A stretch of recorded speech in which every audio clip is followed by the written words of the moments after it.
السلام علیکم ګران دوستانو، امید لرم چې ټول به جوړ روغ او په خیر سره به یاست. دوستانو د نن په ویډیو کې مې درته درې د واتساپ داسې ضروري سټینګونه راوړي دي چې هغه زموږ ستاسو ورته ډېر سخت ضرورت دی، خو زموږ ستاسو سر نه په خلاصیږي.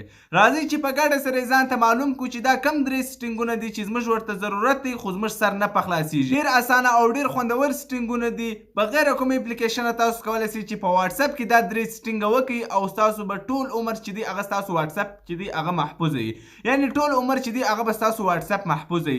راځئ چې په ګډه سره یې ځان ته معلوم کړو چې دا کم درې سټینګونه دي چې زموږ په واتساپ کې سته او زموږ ورته ضرورت دی خو موږ ته نه دی معلوم. راځئ د موبایل سکرین ته چې په ګډه سره یې ځان ته معلوم کړو. چې تاسو د موبایل سکرین ته رالاست نو تاسو به سمپل خپل واتساپ خلاص کړئ. واتساپ چې تاسو کله خلاص کړئ زموږ تاسو اول سټینګ دا دی دوستانو چې کله موږ تاسو ته یو څوک میسج راواستوي یا په ګروپانو کې موږ تاسو ته میسجان راځي نو موږ غواړو چې هغه د هغه کس میسج چې دی هغه موږ ته پر ټاپ پروت وي، یعنی پر اول نمبر چې دی هغه موږ ته پروت وي.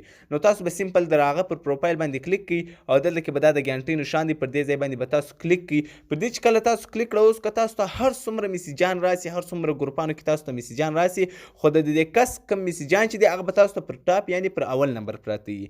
زموږ تاسو دویم سټینګ دی دوستانو، که چیرې تاسو غواړئ تاسو په واتساپ کې د یو چا سره شخصي خبرې کوئ یا پرایویټ خبرې کوئ او تاسو غواړئ چې د هغه کوم خبرې یا د هغه سره کوم میسجان چې دی هغه تاسو پټ کړئ په واتساپ کې، نو تاسو به سمپل د هغه پر پروفایل باندې چې دی هغه کلیک کړئ. پر دې چې مو کلیک کړه دوستانو دلته کې به تاسو ارچیو تاسو یې ګورئ دوستانو، پر دې ځای باندې به تاسو کلیک کړئ.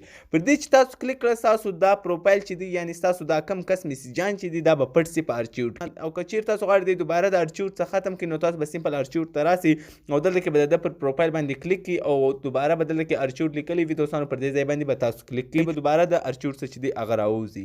او زموږ تاسو دریم سټینګ چې کوم دی خوندور سټینګ دی دوستانو، لازمي په خپل موبایل کې وکړئ چې خوند ترې واخلئ. دریم سټینګ دا دی دوستانو، اکثره وخت موږ تاسو ته په واتساپ کې یو څوک ویډیو راواستي یا تصویران راواستي نو موږ تاسو غواړو چې هغه په واتساپ کې وګورو او هغه زموږ تاسو موبایل ګلري ته چې دی هغه نسي ډاونلوډ. نو د دې طریقه کار لپاره به دوستان تاسو سمپل د هغه پروفایل چې دی هغه خلاص کړئ او د هغه پروفایل ته به راسئ.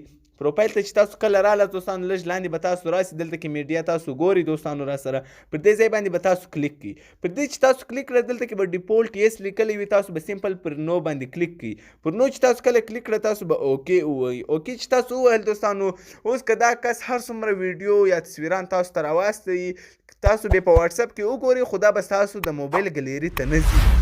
درې یو ډیر خوندور او یو ډیر زبردست سټینګونه دي، لازمي په خپل موبایل کې وکړئ چې خوند ترې واخلئ او که په ویډیو کې کوم انفارمیشن د نور دوستانو سره لازمي شیر کړئ. تر بلې ویډیو د خدای په امان.